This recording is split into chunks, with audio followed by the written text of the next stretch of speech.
Hello दोस्तों, welcome to my YouTube channel GS crazy world. मैं गौरव श्रीवास्तव आज एक बहुत महत्वपूर्ण सेशन के साथ आया हूं। जिन लोगों का ये स्टेट का एग्जाम है, केमिस्ट्री से रिलेटेड कुछ बहुत ही ज़्यादा इंपॉर्टेंट क्वेश्चन है ये, जो कि सीधे ही एग्जाम में आपको देखने के मिलेंगे। ये वन लाइनर फॉर्म में है जो है, और ये आपको सीधे देखने के मिलेंगे। बहुत ही इंपॉर्टेंट क्वेश्चन है ये, जरूर से जरूर आप इसे एक बार देखिएगा। बहुत आपको जो है बेनिफिट होगा इससे। बहुत ज़्यादा क्वेश्चन इसमें आएंगे, तो वीडियो को स्टार्ट करते हैं। ज़्यादा देर में बात करते हुए, आप लोग अच्छे होंगे, अच्छे से पढ़ाई कर रहे होंगे। यह स्टेट के लिए और जो आपका बिहार का TRE 3 है उसके लिए बहुत ज़्यादा इंपॉर्टेंट है। तो देखते हैं, चलिए स्टार्ट करते हैं। ये आपकी वीडियो जो है, जल कैसा विलायक होता है? तो जल जो है सार्वत्रिक विलायक होता है। जल कैसा विलायक होता है? जल जो है सार्वत्रिक विलायक होता है। सांद्र विलयन, जो कंसंट्रेशन विलयन होता है, वह तन विलयन डाइल्यूट प्रकृति किस पर निर्भर करती है? ठीक है, सांद्र विलयन व तन विलयन की प्रकृति किस पर निर्भर करती है? विलयन की ज़्यादा या कम मात्रा में, विलय के ज़्यादा या कम मात्रा पर निर्भर करती है, जो है कंसंट्रेशन विलयन, और जो है डाइल्यूट सॉल्यूशन की जो है प्रकृति। आगे चलते हैं, देखते हैं। देखिए निलंबन, जिसे सस्पेंशन कहते हैं, ये कैसा विलयन होता है? तो विषमांगी विलयन। उदाहरण जैसे पानी में मिट्टी का मिश्रण, ये जो है सस्पेंशन सॉल्यूशन है जो है। आगे चलते हैं। कोलाइड विलयन जो है विषमांगी विलयन कहलाता है। एग्जाम्पल में देखिए, दूध, रक्त, गोंद व स्याही। थोड़ा जो गाढ़ा रहेगा वो आपका कोलाइड विलयन होगा। ठीक है, इसकी प्रकृति इसी तरह होती है, दूध, रक्त, गोंद व स्याही। एग्जाम्पल इसको आप ध्यान दीजिएगा, डायरेक्ट जो है एग्जाम में आपको देखने को मिल सकता है कोलाइड विलयन। ये कोलाइड विलयन की प्रकृति कैसी होती है? विषमांगी प्रकृति होती है। निलंबन सस्पेंशन की प्रकृति कैसी होती है? विषमांग मिश्रण, ये भी होता है, मिश्रण होता है। ठीक है, आगे चलते हैं। नेक्स्ट देखिए, वन लाइन फॉर्म में है, किसी पदार्थ का वह सूक्ष्म रूप जो स्वतंत्र अवस्था में नहीं रह सकता कहलाता है परमाणु। ठीक है, ये देखिए आप जो है, किसी पदार्थ का वह सूक्ष्म रूप जो स्वतंत्र अवस्था में नहीं रह सकता है परमाणु कहलाता है। परमाणु। किसी तत्व का वह सूक्ष्म रूप जो स्वतंत्र अवस्था में रह सकता है कहलाता है अणु। परमाणुवी नाभिक की खोज किसने की थी? अर्नेस्ट रदरफोर्ड ने 1911 ईस्वी में की थी। 1911 ईस्वी में जो है परमाणुवी नाभिक की खोज की थी। आगे चलते हैं। परमाणु नाभिक के कौन से अवयव होते हैं? तो प्रोटॉन व न्यूट्रॉन, ब्रैकेट में देखिए लिखा है, फोटॉन धन आवेशित कण व न्यूट्रॉन विद्युत उदासीन कण होता है, जबकि इलेक्ट्रॉन जो है नाभिक के चारों ओर एक निश्चित कक्षा में चक्कर लगाते हैं, जिन्हें ऊर्जा स्तर, एनर्जी लेवल कहते हैं। आगे चलते हैं। नेक्स्ट देखें, इलेक्ट्रॉन की खोज किसने की थी? ये तो सबको पता है, जी थॉमसन ने। प्रोटॉन की खोज गोल्डस्टीन ने की थी। न्यूट्रॉन की खोज चैडविक ने की थी। एक ट्रिक भी है, ईटा पर नाचे, आई होप सब लोग जानते होंगे। ईटा पर नाचे वाला ट्रिक जो है, इस इलेक्ट्रॉन की खोज थॉमसन ने की थी। प्रोटॉन की खोज गोल्डस्टीन ने की थी, लेकिन इसका नामकरण जो है रदरफोर्ड ने किया था। न्यूट्रॉन की खोज जो है चैडविक ने की थी। आगे चलते हैं। तो आणविक संरचना के संदर्भ में सही तथ्य है, प्रोटॉन व न्यूट्रॉन न्यूक्लियस में होता है, जबकि इलेक्ट्रॉन न्यूक्लियस के इर्द गिर्द चक्कर लगाता है। जो नाभिक होता है, जैसे ये नाभिक है, नाभिक में जो है आपके प्रोटॉन प्लस न्यूट्रॉन है। ठीक है, और जो इलेक्ट्रॉन है ये यहाँ पे है, इलेक्ट्रॉन यहाँ चारों ओर चक्कर लगा रहा है। ठीक है, वही बात दिखा है कि आणविक संरचना के संदर्भ में सही तथ्य है कि प्रोटॉन व न्यूट्रॉन न्यूक्लियस में होते हैं, जबकि इलेक्ट्रॉन न्यूक्लियस के इर्द गिर्द चक्कर लगाते हैं। पर आगे देखते हैं, परमाणु के केंद्र का धनावेशित भाग क्या कहलाता है? तो न्यूक्लियस कहलाता है, क्योंकि जब अल्फा क्यूनों की बमबारी हुई थी जो है रदरफोर्ड ने किया था, तो उसमें जो है, जो बीच में जो उसका जो केंद्र था उसमें धनावेशित होता है, क्योंकि उस केंद्र से किरणें वापस आ गई थी, बाकी अल्फा बीटा गामा सब किनारे किनारे से चली गई थी। तो यही है। आगे चलते हैं। इलेक्ट्रॉन, प्रोटॉन, न्यूट्रॉन व फोटॉन में से कौन परमाणु का भाग नहीं है? फोटॉन जो है परमाणु का भाग नहीं है। ये ऑप्शन में आपके दे देगा, जो है इंपॉर्टेंट है। जैसे इलेक्ट्रॉन दे दिया, ठीक है, इलेक्ट्रॉन दिया, प्रोटॉन दिया, न्यूट्रॉन दिया, इलेक्ट्रॉन दिया, ठीक है, प्रोटॉन दिया, न्यूट्रॉन दिया, और फोटॉन भी ऑप्शन में दे दिया, और उसमें से पूछ लिया कौन सा परमाणु का भाग नहीं, तो यही फोटॉन जो है परमाणु का भाग नहीं है। ठीक है, और न्यूट्रॉन, प्रोटॉन, ड्यूट्रॉन व इलेक्ट्रॉन में से कौन सा परमाणु कण नहीं है? तो ड्यूट्रॉन जो है ये परमाणु कण नहीं है, ड्यूट्रॉन। यह एक स्थिर कण है जिसमें एक प्रोटॉन व एक न्यूट्रॉन होता है। आगे चलते हैं। हीलियम के नाभिक में होता है 2 प्रोटॉन व 2 न्यूट्रॉन। हीलियम के नाभिक में क्या होता है? इंपॉर्टेंट है, 2 प्रोटॉन होता है और दो प्रोटॉन और 2 न्यूट्रॉन होता है हीलियम का। अल्फा कण पर 2 धन आवेशित होते हैं, इसका द्रव्यमान किसके बराबर होता है? तो हीलियम नाभिक के द्रव्यमान के बराबर होता है। इंपॉर्टेंट है, ध्यान दीजिएगा, आपके वन लाइनर फॉर्म में आ सकता है, ऑप्शन में दिया रहेगा आपका। अल्फा कण पर 2 धन आवेशित होते हैं, इसका द्रव्यमान किसके बराबर होता है? हीलियम नाभिक के द्रव्यमान के बराबर होता है। हीलियम नाभिक में होता है 2 प्रोटॉन व 2 न्यूट्रॉन। याद करिएगा, हीलियम जैसे यहाँ पे है, हीलियम के जैसे 2 प्रोटॉन 2 न्यूट्रॉन होता है, इसका जैसे हीलियम का 2 होता है एटॉमिक नंबर, इसका ये 2 हीलियम नाभिक। आगे चलते हैं। एटॉमिक नंबर इसका 2 होता है, परमाणु भार इसका 4 होता है। ठीक है, अल्फा कण, बीटा कण और गामा कण में किसमें ऋणात्मक आवेश होता है? तो बीटा कण जो है ऋणावेशित होता है। बीटा कण आपका क्या होता है? ये ऋणावेशित होता है। बीटा कण ऋणावेशित होता है, जो है अल्फा कण, बीटा कण और गामा कण अगर पूछेगा कौन सा ऋणावेशित होता है? बीटा कण आपका ऋणावेशित होता है, और जो ये अल्फा कण होता है, अल्फा कण ये पॉजिटिव होता है। ठीक है, अल्फा कण पॉजिटिव होता है, बीटा कण ऋणावेशित होता है। गामा जो है, गामा ये उदासीन होता है। ये गामा क्या होता है? उदासीन होता है। गामा जो है उदासीन होता है, ध्यान दीजिएगा जो है, अब इसको याद करिएगा। अल्फा जो है, अल्फा को जो है हाइड्रोजन एटम भी बोल देते हैं कभी कभी। तो ये जो है क्या होता है? ये पॉजिटिव होता है। और बीटा क्या होता है? बीटा जो है ऋणावेशित होता है, गामा जो है उदासीन होता है। आगे चलते हैं। किसी तत्व के परमाणु में 2 प्रोटॉन, 2 न्यूट्रॉन व 2 इलेक्ट्रॉन हो, उस तत्व की द्रव्यमान संख्या कितनी होगी? तो उसकी द्रव्यमान संख्या 4 होगी। किसी तत्व की द्रव्यमान संख्या के नाभिक में उपस्थित द्रव्यमान संख्या क्या होती है? उसके नाभिक में उपस्थित प्रोटॉनों व न्यूट्रॉनों की संख्या के योग के बराबर होती है। उसके जो है इसमें प्रोटॉनों व न्यूट्रॉनों की संख्या के योग के बराबर जो है उसकी द्रव्यमान संख्या होती है। ठीक है, आगे चलते हैं नेक्स्ट। किसी तत्व में इलेक्ट्रॉन व न्यूट्रॉन की संख्या क्रमशः 18 व 20 है, तो इस तत्व की द्रव्यमान संख्या कितनी होगी? द्रव्यमान संख्या पूछा है जो है 18 और 20 है द्रव्यमान संख्या। अभी हमने पढ़ा है कि द्रव्यमान संख्या क्या होता है, प्रोटॉनों और न्यूट्रॉनों के योग के बराबर होता है। तो इन दोनों को जोड़ देंगे 18 और 20 को, तो 38 आ जाएगा। यही आपका जो है क्या है, ये 38 आ गया। यही आपका जो है क्या है, द्रव्यमान संख्या है। जैसे प्लूटोनियम दिया है 94 P 242 के नाभिक में न्यूट्रॉनों की संख्या कितनी है? तो न्यूट्रॉनों की संख्या क्या है, तो 242 में यही 94 जब घटा देंगे 148 न्यूट्रॉनों की संख्या आ जाएगी। यहाँ पे दिया है द्रव्यमान संख्या माइनस प्रोटॉनों की संख्या। ठीक है, इसे देखिएगा न्यूमेरिकल इसे बना सकते हैं एक नंबर के लिए। तो जैसे ये दिया रहेगा प्लूटोनियम नाभिक के न्यूट्रॉनों की संख्या क्या होगी, न्यूट्रॉनों अगर पूछा है न्यूट्रॉनों की संख्या, तो हमको कुछ नहीं करना है, सिंपली जो द्रव्यमान संख्या दिया है 94 उसको प्रोटॉनिक संख्या से घटा देंगे। ठीक है, 242 में 94 घटा देंगे तो आपका जो है आ जाएगा न्यूट्रॉनों की संख्या। आगे चलते हैं। ऑक्सीजन, नाइट्रोजन, हाइड्रोजन व तांबा में से किसमें न्यूट्रॉन नहीं होता है? तो हाइड्रोजन में जो है न्यूट्रॉन नहीं होता। यह आवर्त सारणी का एकमात्र तत्व है जिसके नाभिक में न्यूट्रॉन नहीं पाया जाता है। भारी जल ये भी इंपॉर्टेंट, भारी जल का सूत्र D2O है। इसको तो आप लोग जान ही रहे हैं। भारी जल हैवी वाटर का रासायनिक सूत्र क्या है, D2O है। इसको ड्यूटेरियम के 2 परमाणु व ऑक्सीजन के 1 परमाणु, ड्यूटेरियम के देखिए D में 2 परमाणु है, ऑक्सीजन का 1 परमाणु है। आगे चलते हैं। किसी तत्व के परमाणु के नाभिक में उपस्थित इकाई धन आवेशों की कुल संख्या या नाभिक में उपस्थित प्रोटॉनों की संख्या कुल संख्या कहलाती है परमाणु संख्या। ठीक है, किसी तत्व के परमाणु के नाभिक में उपस्थित इकाई धन आवेशों की कुल संख्या या नाभिक में उपस्थित प्रोटॉनों की कुल संख्या क्या कहलाती है, परमाणु संख्या कहलाती है। किसी तत्व के परमाणु के नाभिक में उपस्थित प्रोटॉनों एवं न्यूट्रॉनों की कुल संख्या क्या कहलाती है, प्रोटॉनों और न्यूट्रॉनों की कुल संख्या क्या कहलाती है, तो प्रोटॉनों और न्यूट्रॉनों की कुल संख्या कहलाती है द्रव्यमान संख्या। अभी भी आपने बताया हमने आपको ऊपर। जब एक तत्व के परमाणु की संख्या समान एवं द्रव्यमान संख्या भिन्न भिन्न होती है तो उसे समस्थानिक कहते हैं। किसी तत्व में द्रव्यमान संख्याएं समान एवं परमाणु संख्याएं भिन्न भिन्न होते हैं उसे समभारिक कहते हैं। आगे चलते हैं। देखिए कक्षक अब आ गया, नेक्स्ट टॉपिक आ गया आपका कक्षक। कक्षक किसे कहते हैं, ऑर्बिटल। परमाणु के नाभिक के चारों ओर पाए जाने वाले वह त्रिविमीय क्षेत्र जिसमें इलेक्ट्रॉन के पाए जाने की प्रायिकता सर्वाधिक होती है। एक ही परमाणु में विभिन्न कक्षक हो सकते हैं जिनके आकार, आकृति व अभिविन्यास के आधार पर अलग किया जा सकता है। तो ठीक है, इसे देखते हैं, ये इंपॉर्टेंट है। देखिए कक्षक परमाणु के नाभिक के चारों ओर पाए जाने वाले त्रिविमीय क्षेत्र है जिसमें इलेक्ट्रॉन के पाए जाने की प्रायिकता सर्वाधिक होती है, वही जो है आपका ऑर्बिट है। आगे चलते हैं। देखिए इसमें बताया है कक्षक व उसकी आकार, ये बहुत इंपॉर्टेंट है, कई बार एग्जाम में आ चुका है। नेक्स्ट टाइम भी आया था BPSC TRE 2 में। शेप उसका जैसे जो यस ऑर्बिट होता है, यस ऑर्बिटल होता है, ये स्फेरिकल शेप का होता है। अब P ऑर्बिटल होता है तो डंबल शेप का होता है। D ऑर्बिटल होता है तो क्लीवर शेप का होता है। और F ऑर्बिटल उसका नो डेफिनेट शेप, उसका कोई डेफिनेट शेप नहीं होता है। ठीक है, कॉम्प्लेक्स होता है। तो अब जैसे आपको पता होगा कक्षक होते हैं यस P D F है, ये आपके कक्षक। ठीक है, तो इसमें यस जो है ये स्फेरिकल शेप होता है, P जो है डंबल शेप होता है, जैसे डबल डंबल होता है। ठीक है, डबल डंबल होता है। उसके बाद ये D ऑर्बिटल जो है क्लेवर शेप होता है, और F का कोई निश्चित आकार नहीं होता है। ठीक है, आगे चलते हैं। नेक्स्ट, परमाणु में कक्षों को भरने का क्रम किस सिद्धांत द्वारा नियंत्रित होता है? आफाबाउ सिद्धांत द्वारा। आफाबाउ का नियम के द्वारा जो है परमाणु में जो कक्षों को भरने का क्रम का होता है सिद्धांत, ये जो है आफाबाउ के नियम से जो है इलेक्ट्रॉन की फीलिंग होती है। इस सिद्धांत के द्वारा इलेक्ट्रॉन सर्वप्रथम निम्न ऊर्जा स्तर में जाता है। जब यह ऊर्जा स्तर पूर्णतः भर जाता है तब इलेक्ट्रॉन उच्च ऊर्जा स्तर में जाते हैं। इस प्रकार यह क्रम चलता रहता है। ठीक है, आफाबाउ का नियम आप लोगों को पता ही होगा कि पहले जो है इलेक्ट्रॉन जो है निम्न ऊर्जा स्तर में जाता है, फिर उसके बाद हाई एनर्जी लेवल पर जाता है। पहले लो एनर्जी लेवल से फिर हाई एनर्जी लेवल पर जाता है। बस एक क्विक रिवीजन है, आप बस उसको सुनते रहिए, एक दो बार देखेंगे, ऑप्शन में आप तुरंत लगा देंगे। आगे चलते हैं। कक्षक ये हो चुका है, आई होप रिपीट हो गया है। इलेक्ट्रॉनिक विन्यास जो है आपको निकालना पता ही होगा। इलेक्ट्रॉनिक कॉन्फ़िगरेशन कैसे निकालते हैं, तो आप एक वीडियो हम बनाए हैं, उसको आप देख लीजिएगा इलेक्ट्रॉनिक कॉन्फ़िगरेशन का। तो ट्रिकी है, वो ट्रिक है मेरा शॉर्ट में, प्लीज़ आप देखिएगा तो आपको पता होगा। जिसको नहीं आता होगा, इसे सिंपल है, ये सब सिंपल के नंबर है, एक नंबर इलेक्ट्रॉनिक कॉन्फ़िगरेशन निकालने का। देखते हैं, देखिए आगे चलते हैं। कक्षाओं इलेक्ट्रॉनिक विन्यास किसे कहते हैं, तो कक्षाओं एवं उप कक्षाओं में इलेक्ट्रॉनों के वितरण को परमाणु व इलेक्ट्रॉनिक विन्यास कहते हैं। ठीक है, इलेक्ट्रॉनिक विन्यास मान लीजिए आ गया, किसे कहते हैं, तो कहेंगे कि कक्षाओं एवं उप कक्षाओं में इलेक्ट्रॉनों के वितरण को परमाणु व इलेक्ट्रॉनिक विन्यास कहते हैं। आगे चलते हैं। नेक्स्ट, नाभिक के सबसे निकट वाले सेल n=1 को K द्वारा, n=2 को L द्वारा, n=3 को M द्वारा तथा n=L को 4 द्वारा प्रदर्शित करते हैं। ठीक है, जो सेल होते हैं उसे n=1 है तो उसको K द्वारा, n K L M n जानते हैं, तो n का मान जो है बढ़ता रहेगा उसमें। जैसे K L M n है तो K=1 हो गया, L=2 हो गया, उसके बाद 3 हो गया, ये 4 हो गया। ठीक है, आगे चलते हैं। सबसेल उप कक्षाओं में भी इलेक्ट्रॉनों की अधिकतम संख्या निश्चित रहती है।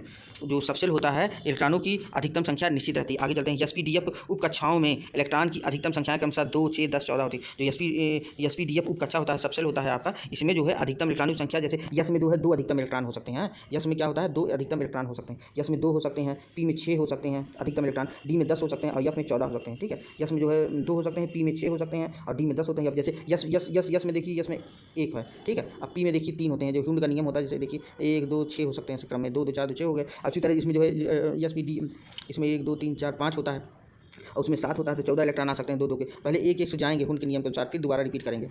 आगे चलते हैं नेक्स्ट देखिए आफाबाउ के सिद्धांत के अनुसार आधार पर सबसे की ऊर्जा स्तर का क्रम, जैसे सबसे पहले क्या होगा 1s होगा, फिर 2s होगा, 2p 3s 3p 4s 3d 4p, ठीक है। तो इस हिसाब से जो है इलेक्ट्रॉन की फीलिंग होती है आफाबाउ नियम के अनुसार। आगे चलते हैं किन तत्वों का इलेक्ट्रॉनिक विन्यास आफाबाउ के सिद्धांत के आधार से भिन्न है। कुछ इसमें अपवाद भी हैं, सेक्शन में आते हैं कि जो कि इस आफाबाउ रूल का फॉलो नहीं करते हैं। जैसे आपकी इंपॉर्टेंट लिख लीजिएगा, इसको ध्यान करिए। जैसे क्रोमियम हो गया, कॉपर हो गया, सिल्वर हो गया, ये तीनों क्या है, ये आफाबाउ रूल का जो है फॉलो नहीं करते हैं, या आफाबाउ नियम का फॉलो नहीं करते हैं। क्रोमियम कॉपर हुआ, सिल्वर हुआ, आ जाता है। जैसे इलेक्ट्रॉनिक कॉन्फ़िगरेशन दे दिया तो जो है आपको क्रोमियम कॉपर सिल्वर इन सब का जो है, जैसे क्रोमियम का 24 होता है तो इलेक्ट्रॉनिक कॉन्फ़िगरेशन जो है 3d5 4s1 है। तांबा का जो है 29 होता है कॉपर का। तो इस तरह जो है AG के साथ 57 होता है। इस तरह जो है मतलब ये तीनों अपवाद में आते हैं, क्रोमियम और कॉपर और सिल्वर। ध्यान दीजिएगा, आ सकता है एग्जाम में। आगे चलते हैं रासायनिक तत्व के अणु के संदर्भ में चुंबकीय क्वांटम संख्या का संबंध किससे होता है। जैसे चुंबकीय क्वांटम संख्या अभिन्यास से किसी ऑर्बिटल में इलेक्ट्रॉनों की स्थिति समझने के लिए क्वांटम संख्याओं की आवश्यकता होती है। जैसे किसी ऑर्बिटल में इलेक्ट्रॉनों की स्थिति समझने के लिए क्वांटम संख्या की आवश्यकता होती है। तो क्वांटम संख्याएं कितने प्रकार की होती हैं? क्वांटम संख्याएं 4 प्रकार की होती हैं। क्वांटम संख्याएं कितने प्रकार की हो सकती हैं? तो क्वांटम संख्याएं 4 प्रकार की होती हैं। अब देखते हैं कौन कौन सी होती हैं और ये क्या क्या इनके कार्य होते हैं, कार्य और प्रतीक इसके। देखिए सबसे पहला होता है मुख्य क्वांटम संख्या, प्रिंसिपल क्वांटम संख्या, जिसे n से जो है डिनोट करते हैं, ये हो गया प्रिंसिपल क्वांटम संख्या। प्रिंसिपल क्वांटम संख्या इलेक्ट्रॉनिक ऊर्जा स्तर, ठीक है, इसका प्रतीक n है। मान इसका 1 2 3 होता है, सभी पूर्णांक होता है, मान शून्य नहीं होता है। ये है मुख्य क्वांटम संख्या। ये सब नहीं है, बकवास चीज़ है, बस आप याद करना है मुख्य क्वांटम संख्या, इसका प्रतीक n होता है। ये इलेक्ट्रॉन का ऊर्जा स्तर को बताता है, इलेक्ट्रॉन के ऊर्जा स्तर को बताता है मुख्य क्वांटम संख्या। आगे चलते हैं एजीमुथल क्वांटम संख्या, दिगांशी क्वांटम संख्या। दिगांशी क्वांटम संख्या क्या है? ये कोणीय संवेग को बताता है, इलेक्ट्रॉन के कोणीय संवेग को बताता है। इसका प्रतीक चिन्ह यल से है, इसे यल से डिनोट करते हैं। और मुख्य क्वांटम संख्या को यल से डिनोट करते हैं। ये ऊर्जा स्तर बताता है, ये कोणीय संवेग बताता है इलेक्ट्रॉन का, दिगांशी क्वांटम संख्या। आगे चलते हैं, अब आएगा आपका मैग्नेटिक क्वांटम संख्या। मैग्नेटिक क्वांटम संख्या इलेक्ट्रॉन की कक्षा तल के अभिन्यास की जानकारी देता है। इसका प्रतीक m है। मैग्नेटिक क्वांटम संख्या को किससे प्रदर्शित करते हैं? मैग्नेटिक क्वांटम संख्या को m से प्रदर्शित करते हैं, ठीक है। इसका मान जो है -1 से +1 तक हो सकता है, ठीक है। इसका मान -1 से +1 तक हो सकता है। इसे मैग्नेटिक क्वांटम संख्या कहते हैं। ये इलेक्ट्रॉन की कक्षा तल की अभिन्यास की जानकारी देता है। और जो स्पिन क्वांटम संख्या होता है चौथा वाला, ये इसका चक्रण बताता है कि ये क्लॉकवाइज घूम रहा है इलेक्ट्रॉन या एंटी क्लॉकवाइज, ठीक है। तो इसका प्रतीक चिन्ह यस होता है, ठीक है। इलेक्ट्रॉन ऐसी फीलिंग होती है, ये क्लॉकवाइज है आपका पॉजिटिव है, ये एंटी क्लॉकवाइज है, ठीक है। आगे चलते हैं, अब आ गया पाउली का अपवर्जन सिद्धांत, पाउली एक्सक्लूजन प्रिंसिपल। ये है एक ही परमाणु में उपस्थित 2 इलेक्ट्रॉनों के लिए चारों क्वांटम संख्याएं समान नहीं हो सकती। अतः यदि 2 इलेक्ट्रॉन के n यल व m के मान एक समान हो तो यस के +-1/2 मान होंगे, मतलब कि हाफ 1/2 मान होंगे, अर्थात विपरीत प्रचक्रण होंगे। ये बस वही है, पाउली अपवर्जन ने बताया कि n यल m के मान एक समान हो तो यस के +-1/2 मान होंगे, अर्थात विपरीत प्रचक्रण होंगे। हुंड का नियम भी है। हुंड का नियम उच्चतम गुणन का नियम है, लॉ ऑफ मैक्सिमम मल्टीप्लिसिटी। इस नियम के अनुसार एक ही उपकक्षा की कक्षकों में इलेक्ट्रॉन का विघुणन तब तक नहीं हो सकता है कि जब तक कि उस उपकक्ष में सभी कक्षकों में एक एक इलेक्ट्रॉन न आ जाए। मतलब अभी आपको हमने बताया था जो है हुंड के नियम के अनुसार कि जैसे ये है, इसमें पी हम मान ले रहे हैं, पी कक्षक है। इसमें जो है सबसे पहले इसमें कितने इलेक्ट्रॉनिक फीलिंग होती है? 6 मैक्सिमम आ सकते हैं। तो पहले हम इसमें 2 नहीं भरेंगे, पहले 1 भरेंगे, सब में जाएगा, फिर दोबारा से इसमें रिपीट करेगा। ये आपका हुंड का नियम है, यही कह रहा है। एक दोबारा पढ़ेंगे तो आपको अच्छे से समझ में आ जाएगा। आगे चलते हैं, मैं एक आपको बस रिवीजन दे रहा हूँ, बस आप पहले से ही पढ़े हैं लास्ट टाइम पे। देखते हैं, आगे चलते हैं। ये इंपॉर्टेंट है, आ चुका है डाटा, इसको आप ध्यान दीजिएगा। पृथ्वी के भूपटल पर सर्वाधिक मात्रा में पाए जाने वाला तत्व कौन सा है? ऑक्सीजन, 46.71%। देखिए ऑक्सीजन का क्या है, 46.71% है। सिलिकॉन जो है जो भूपटल में कितना पाया जाता है? 27.69% है। एल्युमिनियम जो है 8.07% है। लोहा 5.05% है। कैल्शियम 3.65% है। पृथ्वी भूपटल सर्वाधिक मात्रा में पाया जाने वाले तत्व, इनको याद करिएगा, इंपॉर्टेंट है, आ सकता है, जो है एनसीईआरटी में दिया गया है। मानव शरीर में सर्वाधिक मात्रा में पाया जाने वाला तत्व, मानव शरीर में सबसे ज़्यादा ऑक्सीजन पाया जाता है 65.0%, और कार्बन है 18%, हाइड्रोजन है 10%, नाइट्रोजन है 3%, कैल्शियम है 2%। ध्यान दीजिएगा, हो सकता है पूछ लें, सबसे ज़्यादा ऑक्सीजन पाया जाता है, ठीक है। आगे चलते हैं, अब ये बहुत इंपॉर्टेंट है, ये अब आपका आ गया जो है फिजिकल चेंजेज और केमिकल चेंजेस, ठीक है।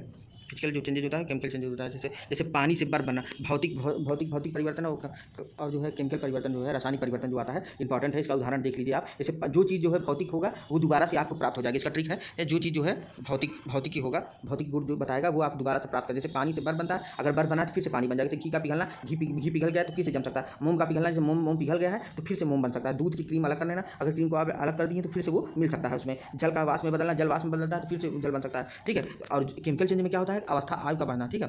बालों का सफेद होना, जैसे आपके बाल आपका एक बार अगर सफेद हो गया तो वो नेचुरली ब्लैक नहीं हो सकता है, ठीक है। फलों का पकना, जैसे फल एक बार पक गया तो दोबारा कच्चा नहीं हो सकता है। सब्जी का उबालना, अगर सब्जी आपने एक बार उबाल दिया, वो पक गया, सॉफ्ट हो गया तो दोबारा काला नहीं हो सकता। तो जो चीज़ आपको दोबारा से प्राप्त नहीं हो जाएगी वो होगा आपका केमिकल चेंजेस, और जो चीज़ आप पुनः प्राप्त कर लेते हैं तो कुछ करने के बाद तो वो आपका होगा फिजिकल चेंजेस। आई होप आपको समझ आ गया हो। आगे चलते हैं, ये कई बार आ चुका है। मोमबत्ती का जलना, मोमबत्ती का जलना आप ये आपका क्या होगा, केमिकल चेंजेस है। और दूध से दही बनना और लोहे में जंग लगना, रस्टिंग भी आपका जो है केमिकल चेंजेस है। जैसे लोहे में जब जंग लग जाता है तो लोहा मतलब मुरझा के उसका वेट कम हो जाता है, फिर से उतना वेट नहीं रह जाता लोहे का, ठीक है, केमिकल चेंजेस है, ध्यान दीजिएगा, आ सकता है, इंपॉर्टेंट है। आगे चलते हैं। जैसे दूध से दही है, अगर दूध से एक बार दही बन गया तो फिर दही से दूध नहीं बन पाएगा, ठीक है। आगे चलते हैं। जैसे इधर देखिए, फ्रिज में से गुजरने पर श्वेत प्रकाश का 7 रंगों में विभक्त होना किस परिवर्तन का उदाहरण है? ये भौतिक परिवर्तन का उदाहरण। दूध स्कंदन किस परिवर्तन का उदाहरण है? रासायनिक परिवर्तन का। दूध स्कंदन किस प्रकार का परिवर्तन है? रासायनिक परिवर्तन का। हवा में चांदी के बर्तन का काला होना किस परिवर्तन का उदाहरण? इंपॉर्टेंट है। हवा में देखिए जो चांदी का बर्तन होता है वो हरे रंग का हो जाता है, तो ये आपका रासायनिक परिवर्तन है, रासायनिक परिवर्तन है। आगे चलते हैं। सब्जियों को पकने मुलायम जो अभी हमने आपको बताया, तो ये रासायनिक परिवर्तन है, हो चुका है, हम समझा दिए हैं। आगे चलते हैं। वायु अथवा रासायनिक पदार्थों द्वारा धातुओं का सैन्य क्षय होना क्या कहलाता है? संक्षारण कहलाता है, कोरिलेशन कहलाता है। धातु का संक्षारण एक ऑक्सीकरण अवकरण अक्रिया है। धातु का क्षरण एक जो है ऑक्सीकरण अवकरण क्रिया है। संक्षारण की क्या शर्तें हैं? ऑक्सीजन या वायु की उपस्थित, वायु में नमी की उपस्थित संक्षारण का उदाहरण है। पानी नहीं रहता है तो उससे जंग लग जाता है। संक्षारण देखिए ये इंपॉर्टेंट है, इसमें से क्वेश्चन आ चुका है बीपीएससी एग्जाम में आपके। देखिए सिल्वर पर काले रंग की परत बनना, ये संक्षारण का ही उदाहरण। तांबे पर हरी रंग की परत बनना, लोहे पर भूरी रंग की परत बनना, ये सब संक्षारण। जैसे पूछिए तांबे पर किस रंग की परत बनती है संक्षारण के दौरान? तो हरी रंग, हरा रंग याद करिएगा। सिल्वर में किस प्रकार से हवा से रिएक्ट करता है सिल्वर, तो काली रंग की परत बनती है, याद रखिएगा, इंपॉर्टेंट है। आगे चलते हैं। लोहे में जंग लगने पर कैसी अक्रिया है? तो लोहे में जो जंग लगता है वो ऑक्सीकरण अक्रिया है, इंपॉर्टेंट है। लोहे की सतह पर जंग के दौरान किस पदार्थ की भूरी रंग की परत बन जाती है? तो फेरिक ऑक्साइड Fe2O3 और फेरिक हाइड्रोक्साइड FeOH का होल थ्राइड।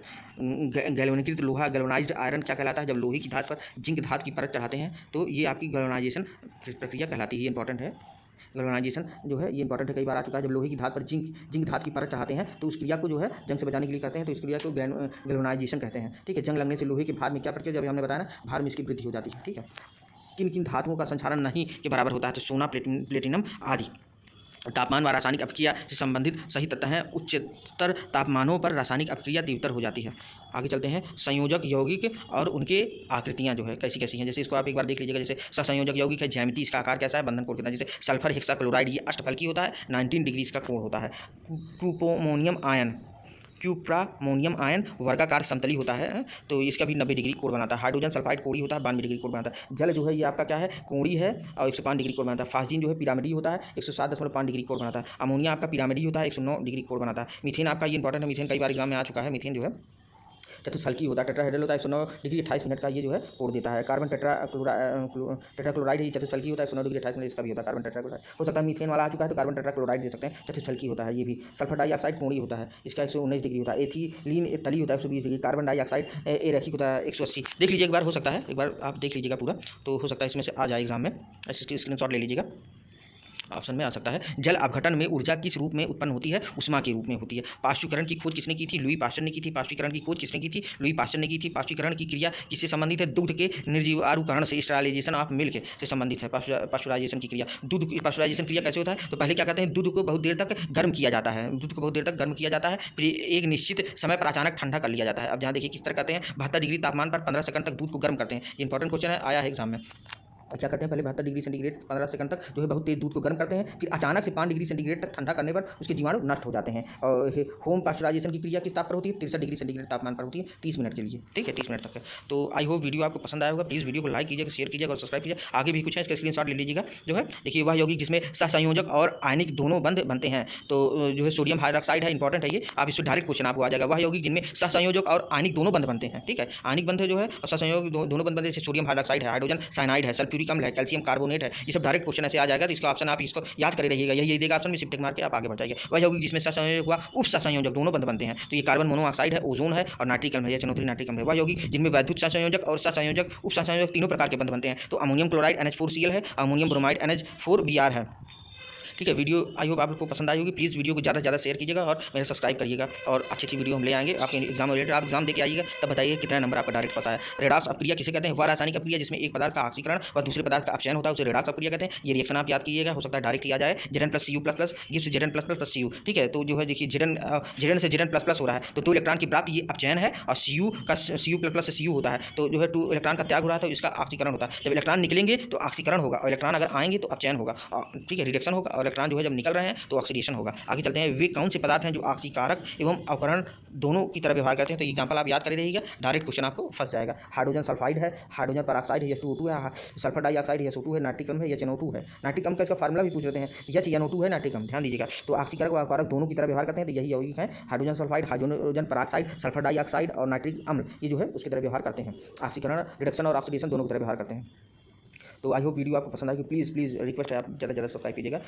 अब देखते हैं जो लुईस अम्ल आता है, ये भी बहुत इंपॉर्टेंट है, ये कई बार एग्जाम में आ चुका है। जैसे इस पर आपको एग्जाम्पल यही याद करना है बस, AlCl3 BF3 NH3 FeCl3, ये यौगिक लुईस अम्ल नहीं है, तो इसमें से NH3 क्या है, यह लुईस बेस है। NH3 क्या है, लुईस बेस है। NH3 आपका परंपरागत बैटरियों में कौन सी अम्लीय घोल होती है, तो सल्फ्यूरिक अम्ल होती है, याद करिएगा। लेड संचायक बैटरी में किस अम्ल का प्रयोग होता है, तो सल्फ्यूरिक अम्ल का प्रयोग होता है। कौन सा दुर्बल अम्ल पानी में घुलने पर H+ आयन देता है, तो एसिटिक अम्ल। एसिटिक अम्ल क्या करता है, H+ आयन आपका देता है, दुर्बल अम्ल है। सभी अम्ल के लिए सामान्य तत्व कौन सा है, हाइड्रोजन। सामान्य तत्व जो है हाइड्रोजन है सभी अम्ल के लिए। प्रबल अम्ल के विलयन में क्या होता है, ज़्यादातर आयन होते हैं। कॉपर सल्फेट का जलीय विलयन किस लिटमस पेपर को लाल कर देता है, तो नीले लिटमस पेपर को लाल कर देता है। कॉपर नीले लिटमस पेपर को लाल कर देता है, ठीक है।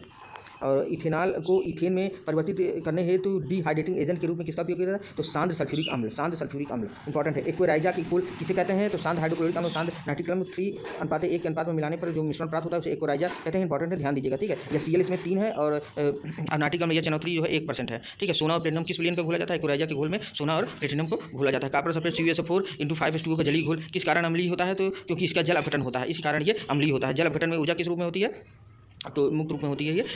इसमें से ऑक्सीजन उपस्थित होता है केरोसिन में, क्योंकि केरोसिन अर्थात मिट्टी का तेल हाइड्रोकार्बन का मिश्रण होता है, जिसमें कार्बन तथा हाइड्रोजन के यौगिक होते हैं। पानी की टंकी में लगी फंजाई को नष्ट करने हेतु रसायन इस्तेमाल किया जाता है, तो कॉपर सल्फेट जो फसलों की सुरक्षा हेतु कीटाणुनाशी के रूप में इसका प्रयोग होता है। वह कौन सा गैस है जो जल में शीघ्रता से घुल जाती है, जलीय घोल में लाल लिटमस नीला हो जाता है, या Cl के साथ सफेद ध्रुव बनाती है, तो अमोनिया गैस है। तो प्लीज़ वीडियो को लाइक कीजिएगा, शेयर कीजिएगा, सब्सक्राइब कीजिएगा। आई होप वीडियो आपको पसंद आएगी। जो भी ना आए कमेंट बॉक्स में प्लीज़ आप लिखिएगा, जो ना आए समझ में केमिस्ट्री में कमेंट आप कीजिए, उस पर हम एक स्पेशल वीडियो जरूर बनाएंगे। अच्छे समझा लुईस बेस, संकरण निकालना और हाइब्रिडाइजेशन, उसके बाद जो है रिएक्शन कैसे बैलेंस करते हैं, ये सब आते हैं, उसको हम बना देंगे वीडियो। आप प्लीज़ बताइए कि जो टॉपिक आपको ना समझ में आया हो। प्लीज़ वीडियो को लाइक कीजिए, शेयर कीजिए, सब्सक्राइब कीजिए। Thank you so much.